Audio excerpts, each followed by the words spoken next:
और एक दो रोचक बातें मैं आपको बताना चाहता हूं हमारे भारत के बारे में, जो दुनिया की हमने दिया है, क्या क्या हमने दिया है दुनिया को। थोड़ा तकनीकी पे आता हूं। लोहा बनाने की जो टेक्निक है वो पूरी दुनिया को भारत ने सिखाई, और लोहे से भी एक अच्छा शब्द अगर मैं बोल सकूं तो स्टील बनाने की जो तकनीक है वो सारी दुनिया को हमने सिखाई। ये कहते हुए मुझे बहुत गर्व है, आपको भी थोड़ी देर में ये गर्व की अनुभूति होगी। सारी दुनिया को स्टील बनाना सबसे पहले भारत ने सिखाया।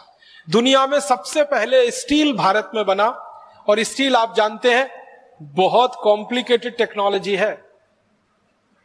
आज अगर आप स्टील बनाने की किसी भी फैक्ट्री को देखने जाएं और उस टेक्नोलॉजी को समझने की कोशिश करेंगे तो आपको समझ में आएगा कि कच्चे लोहे से, लोहे के अयस्क से, आयरन ओर से स्टील बनाना आसान काम नहीं है, बहुत मुश्किल काम है। और वो टेक्नोलॉजी इस देश में बहुत साल पहले विकसित हुई। एक अंग्रेज आया हमारे देश में जिसने सर्वेक्षण किया 1795 में। उस अंग्रेज के सर्वेक्षण के कुछ वाक्य सुनाता हूं आप। अंग्रेजी में उसने लिखा, मैं आपको हिंदी में सुना रहा हूं। वो कहता है कि भारत में स्टील बनाने का काम पिछले 1500 साल से हो रहा है। 1795 माने 1800 मान लो, और 1800 से 1500 साल घटा दो तो तीसरी शताब्दी से, ईसा के जन्म के 300 साल के बाद क्या समय निकलता है। तीसरी शताब्दी से इस देश में स्टील बनाने का काम हो रहा है।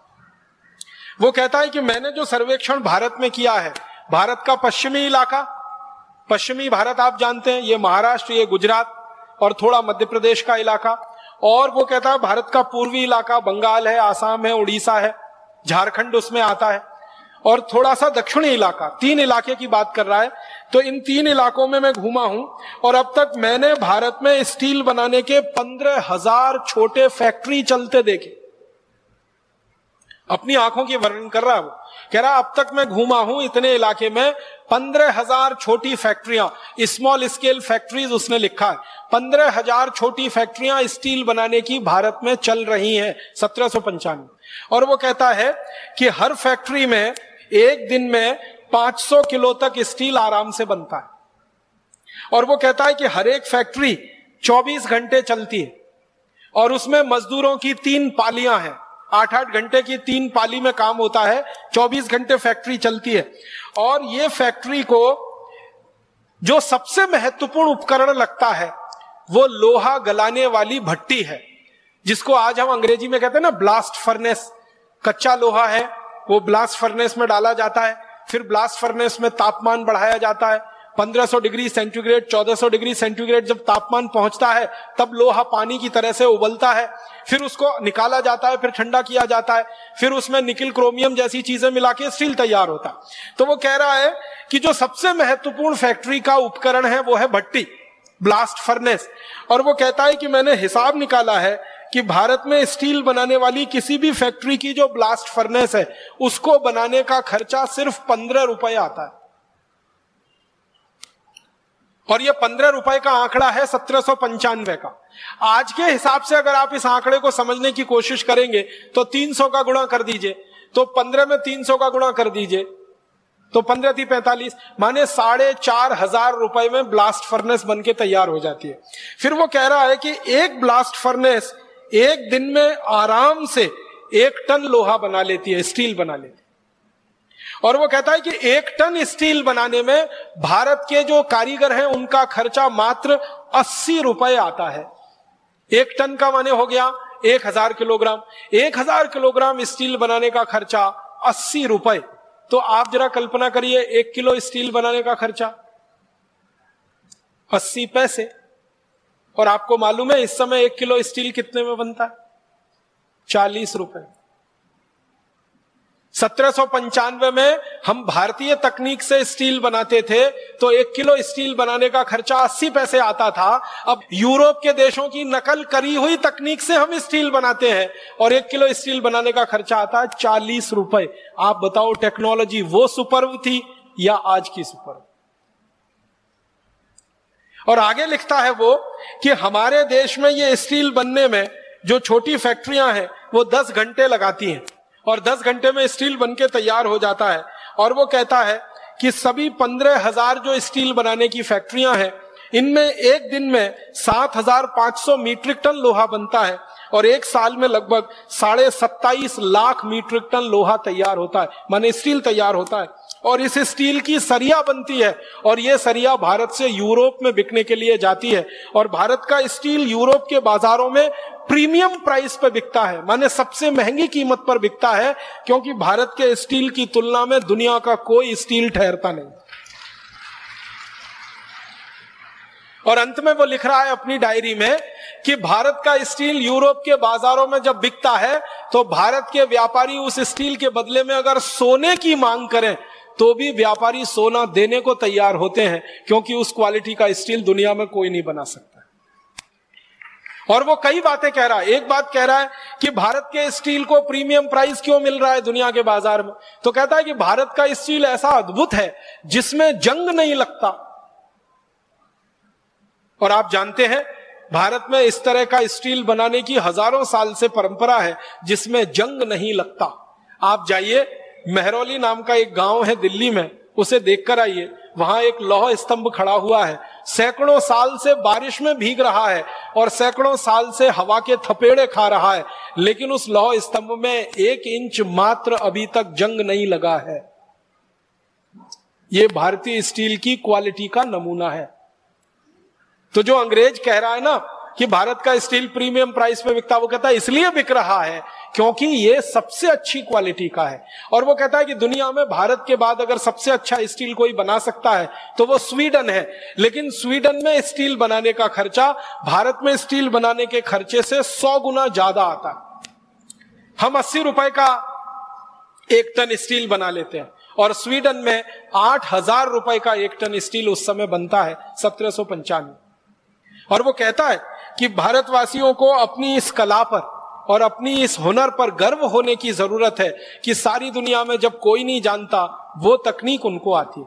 और अंत में वो कहता है कि भारत की जो स्टील बनाने की ब्लास्ट फर्नेस है, जो भट्टी है, वो इतनी हल्की है कि उसको बैलगाड़ी में रख के कभी भी एक स्थान से दूसरे स्थान पर ले जा सकते हैं, दूसरे से तीसरे स्थान पर ले जा सकते हैं। वो कहता है ये पोर्टेबल है, मूवेबल है, जबकि यूरोप के देशों की जो भट्टियां हैं वो स्थायी हैं, उनको उखाड़ कर कहीं नहीं ले जा सकते। अगर उखाड़ना पड़ता है तो भट्टी टूट जाती है, लेकिन भारतवासी इतने हुनरमंद हैं, इतने कौशल वाले हैं कि भट्टी बनाते हैं, उसको बैलगाड़ी में रख के एक गांव से दूसरे गांव ले जाते हैं।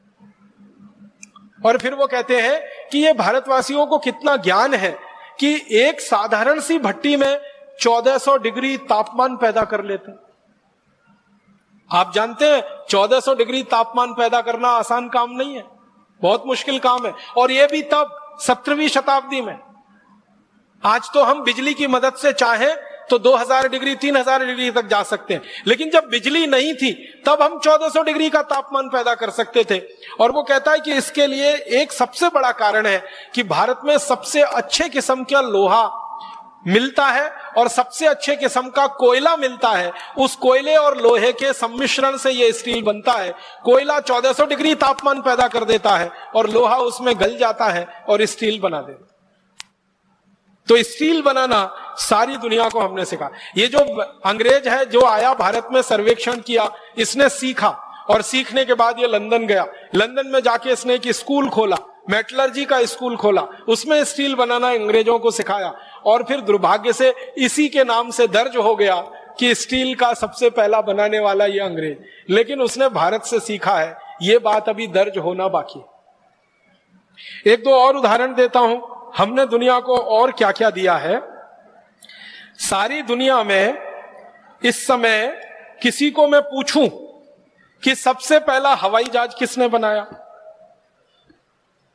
तो हम ले दे के एक नाम लेते हैं, राइट ब्रदर्स ने बनाया। और उनके नाम से दर्ज है यह आविष्कार।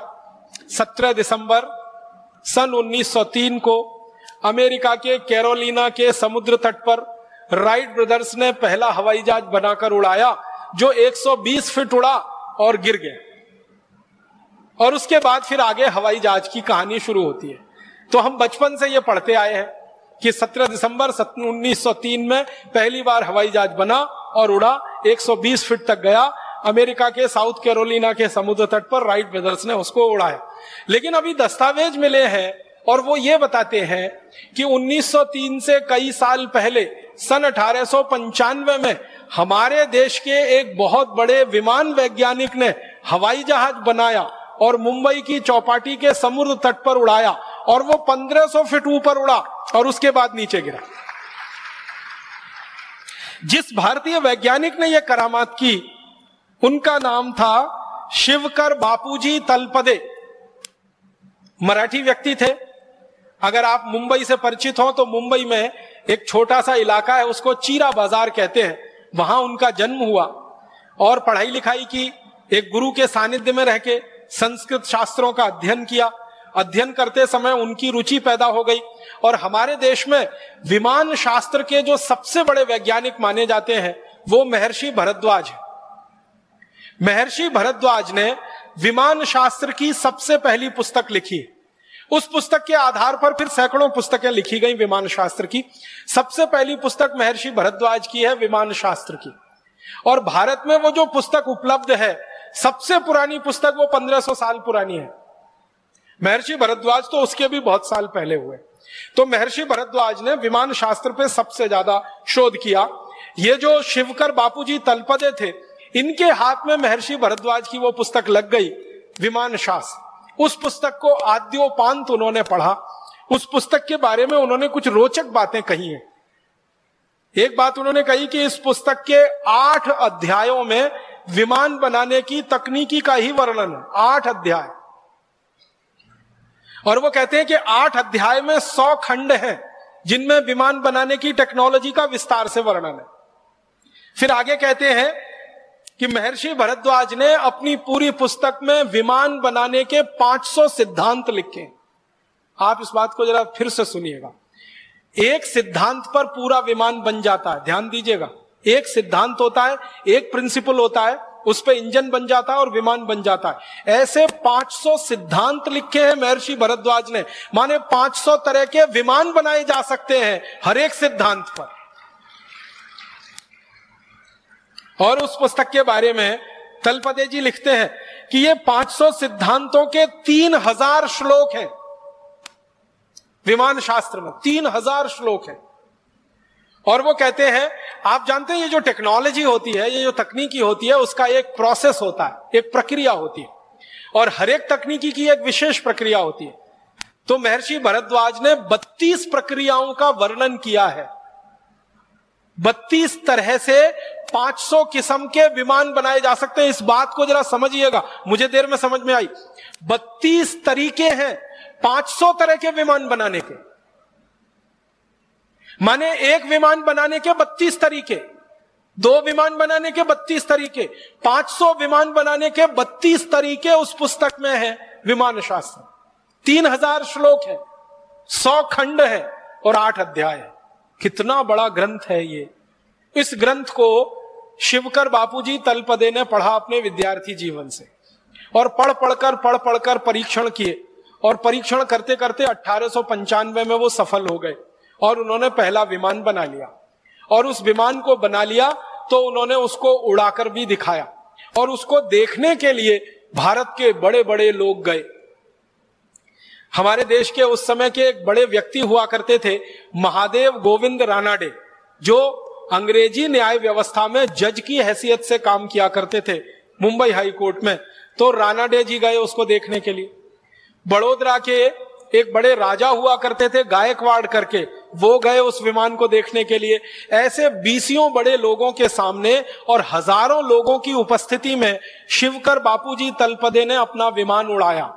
और हैरानी की बात यह थी कि उस विमान को उन्होंने उड़ाया, उसमें खुद नहीं बैठे, बिना चालक के उड़ा दिया उसको।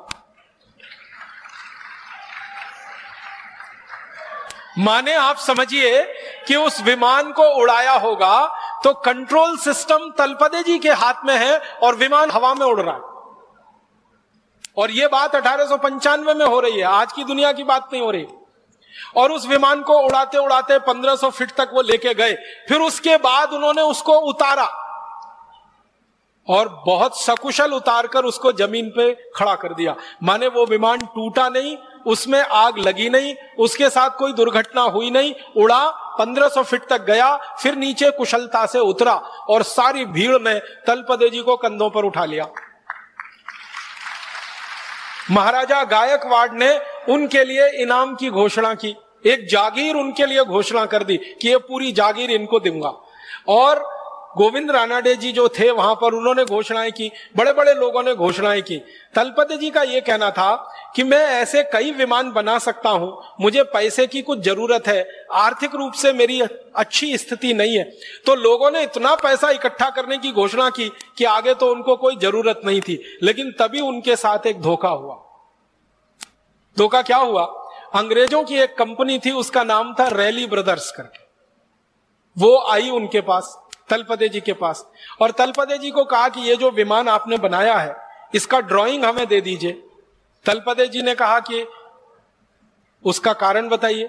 तो उन्होंने कहा कि हम आपकी मदद करना चाहते हैं, आपने ये जो आविष्कार किया है इसको सारी दुनिया के सामने लाना चाहते हैं, आपके पास पैसे की बहुत कमी है, हमारी कंपनी काफी पैसा इस काम में लगा सकती है, लिहाजा हमारे साथ आप समझौता कर लीजिए और इस विमान की डिजाइन दे दीजिए। तलपदे जी भोले भाले सीधे साधे आदमी मान गए और कंपनी के साथ उन्होंने एक समझौता कर लिया।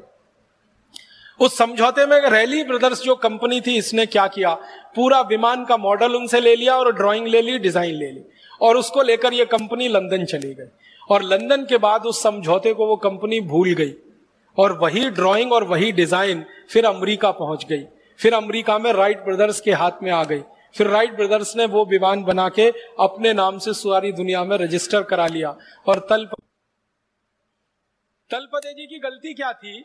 उनको चालाकी नहीं आती थी, ज्ञान तो बहुत था उनके पास। ये भारत वाली सबसे बड़ी जो समस्या मुझे समझ में आई है 12-15 साल में, कि हमको सब ज्ञान आता है, सब तकनीकी आती है, सब आता है, चालाकी नहीं आती। एक वो गाना है ना, सब कुछ सीखा हमने ना सीखी होशियारी, ये भारतवासियों पे फिट है बिल्कुल। और ये अंग्रेजों को और अमरीकियों को कुछ नहीं आता, सिर्फ चालाकी आती है। उनके पास ना ज्ञान है, ना उनके पास कोई आधार है, उनको एक ही चीज आती है, चालाकी। और चालाकी में वो नंबर 1 है। किसी का दुनिया में कुछ भी नया मिले, उसकी चालाकी करके अपने पास ले लो और अपने नाम से उसको प्रकाशित कर दो। ये हुआ। शिवकर बापूजी तलपदे ने 1895 में बनाया हुआ विमान सारी दुनिया के सामने अब ये घोषित करता है कि विमान सबसे पहले अमरीकी ब्रदर्स राइट ब्रदर्स ने बनाया, 1903 में बनाया, 17 दिसंबर को दिखा। उससे कई साल पहले, अगर आप साल ही जोड़ेंगे तो कम से कम 8 साल पहले भारत में विमान बन चुका था और सारे देश के सामने वो दिखाया जा चुका था। अब हमें इस बात के लिए लड़ाई करनी है अमरीकियों से और यूरोपियन लोगों से कि ये तो हमारे नाम ही दर्ज होना चाहिए। और रैली ब्रदर्स कंपनी ने जो बेईमानी और बदमाशी की थी समझौते के बाद, उसका उस कंपनी को हर्जाना देना चाहिए, क्योंकि समझौता करने के बाद बेईमानी की थी।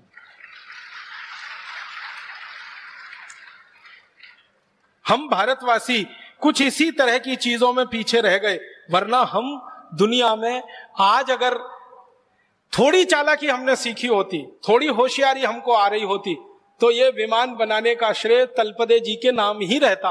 ये रैली ब्रदर्स की चोरी और फिर राइट ब्रदर्स तक उसका पहुंचना ये नहीं हो पाता। और बाद में तलपदे जी मृत्यु हो गई और उनकी मृत्यु के बाद सारी कहानी खत्म हो गई। उनकी तो मृत्यु के बारे में भी शंका है, उनकी हत्या की गई और दर्ज कर दिया गया कि उनकी मृत्यु हो गई। और ऐसे व्यक्ति की हत्या करना बहुत स्वाभाविक है जिसके नाम दुनिया में इतना बड़ा आविष्कार होने की संभावना हो, बहुत स्वाभाविक है। तो अगर हम फिर से वो पुराने दस्तावेज ढूंढें, खोलें और फाइल को फिर से देखें तो पता चल जाएगा और दूध का दूध पानी का पानी सारा सच दुनिया के सामने आ जाए। हम चाहते हैं कि भारत स्वाभिमान इस काम को अपने हाथ में ले और तलपदे जी की हत्या की जांच हो फिर से, और उनके द्वारा किए गए आविष्कार को सारी दुनिया में मान्यता मिले कि राइट ब्रदर से 8 साल पहले किसी भारतवासी ने विमान बनाया और सारी दुनिया में उड़ाया उसे। और एक दो छोटी बातें बताता हूं हमने जो दुनिया को दी हैं। मैं थोड़ा खगोल शास्त्र के विषय में आपसे बात करना चाहता हूं। हम खगोल शास्त्र के बारे में कोई भी ज्ञान, जैसे सौर मंडल है, सूरज है, पृथ्वी है, सूर्य के बहुत सारे ग्रह हैं, ग्रहों के बहुत सारे उपग्रह हैं। इन सब के बारे में जो भी ज्ञान पाते हैं या हमने जो पढ़ा है बचपन से, तो दो ही नाम हम जानते हैं, एक तो कॉपरनिकस और दूसरा गैलीलियो। पृथ्वी है, सूर्य है, पृथ्वी और सूर्य के बीच में कोई दूरी है, पृथ्वी और सूर्य के बीच में कोई आकर्षण है, पृथ्वी और सूर्य के अलावा दूसरे ग्रहों के आपस के कोई आकर्षण है, ये सारा ज्ञान हम दो ही लोगों के नाम से पढ़ते हैं। आपको याद होगा, एक तो कॉपरनिकस, दूसरा गैलीलियो।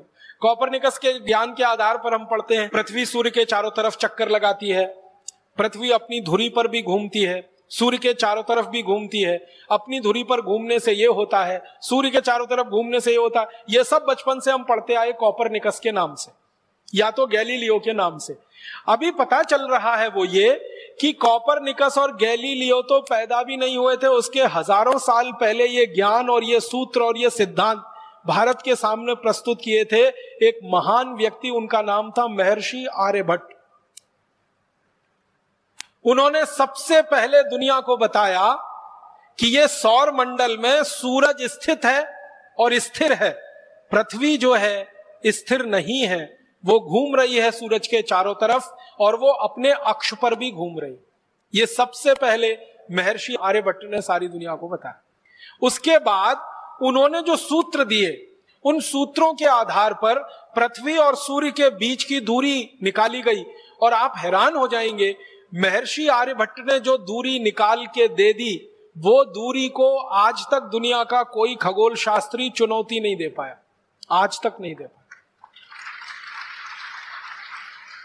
जितनी दूरी उन्होंने बता दी, उतनी ही दूरी आज के वैज्ञानिक बताते हैं पृथ्वी और सूर्य के बीच की।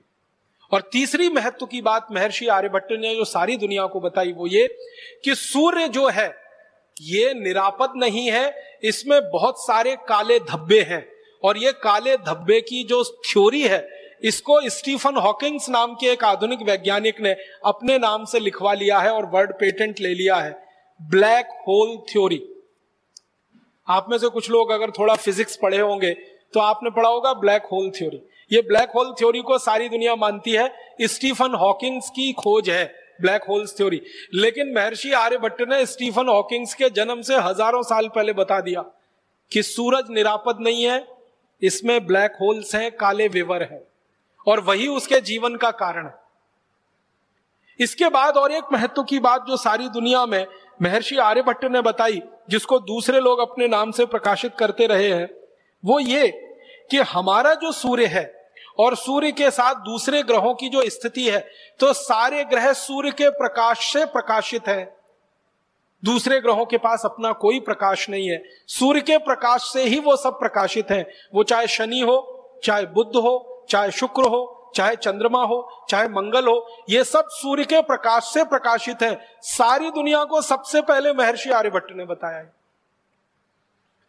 और इससे भी गहरी बात मैं आपसे कहता हूं, महर्षि आर्यभट्ट ने पता नहीं कैसे हजारों साल पहले कोई दूरबीन बनाई होगी, तभी ये बता सकते, नहीं तो सवाल ही नहीं। महर्षि आर्यभट्ट ने बताया कि शनि के 5 उपग्रह हैं, पूरी दुनिया को पता चला। उसके बाद थोड़े दिन में उन्होंने अपनी कही हुई बात को संशोधित किया और कहा कि नहीं, शनि के 7 उपग्रह हैं, 5 नहीं है 7 है, और गिनकर बताए उन्होंने। और आपको मैं बताना चाहता हूं ये गर्व की बात कि महर्षि आर्यभट्ट ने हजारों साल पहले जो कह दिया कि शनि के 7 उपग्रह हैं, आज के वैज्ञानिक 8वां उपग्रह नहीं खोज पाए अभी तक शनि का, वो 7 पे अटके हुए, और शायद खोज भी नहीं पाएंगे क्योंकि 8वां उपग्रह है ही नहीं। होता तो वो खुद ही बता के चले गए। अब मैं आपके ध्यान को आकर्षित करना चाहता हूं कि शनि के 7 उपग्रह को खोज लेना कैसे संभव है। बिना दूरबीन के तो सवाल ही नहीं उठता, हो ही नहीं सकता। इसका माने बहुत साफ है कि महर्षि आर्यभट्ट ने दुनिया की सबसे पहली दूरबीन बनाई होगी और उससे देखकर यह बताया होगा, और सारी दुनिया में दूरबीन बनाना लोगों ने उसकी नकल करके सीखा होगा। महर्षि आर्यभट्ट ने एक पुस्तक लिखी है, बड़ी पुस्तक है, बृहद संहिता उसका नाम है, और एक दूसरी पुस्तक है आर्यभट्ट संहिता उसका नाम है। इन दोनों पुस्तकों में सैकड़ों नहीं हजारों सूत्र हैं सूरज के बारे में, चंद्रमा के बारे में, और दूसरे ग्रहों के सूरज के अंतर संबंधों के बारे में। और आप जानते हैं सबसे पहले दुनिया में ग्रहण के बारे में, चंद्र ग्रहण होगा, सूर्य ग्रहण होगा, इस तिथि को होगा, इस दिनांक को होगा, इस साल में पड़ेगा, ये सारे के सारे ठीक ठीक गणनाएं सबसे पहले शुरू किया महर्षि आर्यभट्ट ने। महर्षि आर्यभट्ट की शुरू की गई गणनाएं चंद्र ग्रहण की, सूर्य ग्रहण की, हजारों साल बिल्कुल सच साबित हुई और उसके आधार पर पंचांग विकसित हुआ। और आपको एक और गहरी बात बताना चाहता हूं महर्षि आर्यभट्ट के बारे में, कि उन्होंने सूरज का, पृथ्वी का, दूसरे ग्रहों का जब अध्ययन किया बारीकी से, गहराई से, और उन्होंने देखा कि पृथ्वी अपनी धुरी पे भी घूम रही है और सूर्य के चारों तरफ भी घूम रही है, तो पृथ्वी की अपनी धुरी पर घूमने से दिन है और दिन रात हो रहे हैं, तो दिन कितने घंटे का हो रहा है, रात कितने घंटे की हो रही है, और बारीकी से करते करते उन्होंने 7 दिन निर्धारित कर दिए। और वो 7 दिन है रविवार, सोमवार, मंगलवार, बुधवार, बृहस्पतिवार, शुक्रवार, शनिवार। ये जो 7 दिन महर्षि आर्यभट्ट ने हजारों साल पहले निश्चित कर दिए, सारी दुनिया अभी तक 8वां दिन नहीं खोज पाई। जो 7 उन्होंने हजारों साल पहले कह दिए, वही 7 दिन पूरी दुनिया इस्तेमाल कर रही है। और आपको हैरानी होनी चाहिए ये जानकर कि कोई क्रिश्चियन है तो, कोई मुसलमान है तो, कोई यहूदी है तो, कोई बौद्ध है तो, कोई पारसी है तो, कोई हिंदू है तो, या किसी भी संप्रदाय का है, वो इन्हीं 7 दिनों को मानता है। रविवार, सोमवार, मंगलवार, बुधवार, बृहस्पतिवार, शुक्रवार, शनिवार। बस अंतर इतना है कि उसको अपनी अपनी भाषा में उन्होंने भाषांतर कर लिया है। अंग्रेजों ने रविवार का संडे कर दिया, सोमवार का मंडे कर दिया, मंगलवार का ट्यूसडे कर दिया, बुधवार का वेडनेसडे कर दिया, गुरुवार का थर्सडे कर दिया, शुक्रवार का फ्राइडे कर दिया, शनिवार का सैटरडे। बस इतना ही किया है, भाषांतर ही किया है, बाकी कोई मूल बदलाव अंग्रेज नहीं कर पाए। और अंग्रेजों के आगे पीछे की सभ्यताओं ने भी उसको वैसे का वैसा ही स्वीकार किया। यूनान की पूरी सभ्यता ने यही स्वीकार किया, रवि, सोम, मंगल, बुध। मेसोपोटामिया की सभ्यता ने यही स्वीकार किया, बेबीलोनियन की सभ्यता ने यही स्वीकार किया। दुनिया में जो बड़ी बड़ी सभ्यताएं मानी जाती हैं, सब में ये रवि, सोम, मंगल, बुध, बृहस्पति, शुक्र, शनि ही है। और ये भारत की देन है सारी दुनिया की सभ्यताओं को, जिसमें वो एक कदम भी आगे हमसे बढ़ नहीं पाए हैं। जितना हमने खोज के बता दिया, वहीं पर पूरी दुनिया रुकी हुई है अभी तक। बहुत बड़ा योगदान है महर्षि आर्यभट्ट का इस खगोल शास्त्र की दुनिया में। और एक दो छोटी बातें बताता हूं कि महर्षि आर्यभट्ट का एक और बहुत बड़ा योगदान है सारी दुनिया के लिए, गणित का। गणित के बारे में 2-3 रोचक तथ्य मैं आपको कहना चाहता हूं। गणित में जो त्रिकोणमिति होती है ना, आपने तो पढ़ा होगा बचपन में, हम लोग अंग्रेजी में उसको ट्रिग्नोमेट्री कहते हैं। ये जो त्रिकोणमिति है, ये जो ट्रिग्नोमेट्री है, ये महर्षि आर्यभट्ट की खोज है। उन्होंने सबसे पहले त्रिकोणमिति दिया है पूरी दुनिया को जानने, समझने और सीखने के लिए। और आप जानते हैं, इसी त्रिकोणमिति को आधार बनाकर दुनिया में सारा निर्माण कार्य चलता है। त्रिकोणमिति अगर आप जानते नहीं है तो आप किसी भी निर्माण कार्य में लग नहीं सकते। तो सारी दुनिया के निर्माण कार्य का आधार और पृष्ठभूमि महर्षि आर्यभट्ट की देन है। त्रिकोणमिति जो उन्होंने समझाई सारी दुनिया। गणित में त्रिकोणमिति का आविष्कार भारत में हुआ है।